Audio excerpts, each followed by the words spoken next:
Cinema start నుంచి ending వరకు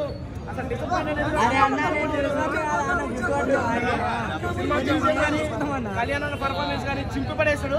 block buster చెప్పాలంటే బ్లాక్ బస్టర్ అంతే. ఓకే అన్న, ఈ నెల 8వ తేదీ దేవర టీజర్ రిలీజ్ అవుతుంది. మీ ఎక్స్పెక్టేషన్స్ ఏ విధంగా ఉన్నాయి? ఏముండదు, థియేటర్లు బ్లాక్ అయిపోతే థియేటర్లు దేవర దెబ్బకి ఏముండదు. అనిరుద్ధ్ బీజిఎం ఒక లెవెల్లో వచ్చింది అంటున్నారు కదా, మీరేమంటారు? అనిరుద్ధ్ అంటే చెప్పాలి, ఒక హ్యాష్ ట్యాగ్ ట్విట్టర్ మొత్తం షేక్ చేశాడు. ఇంకా చెప్పాల్సిన అవసరం లేదు. బ్లాక్ బస్టర్ అన్న, బ్లాక్ బస్టర్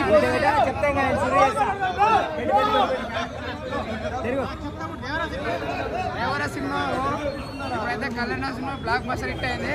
ఇది సెలబ్రేషన్ బాగుంది.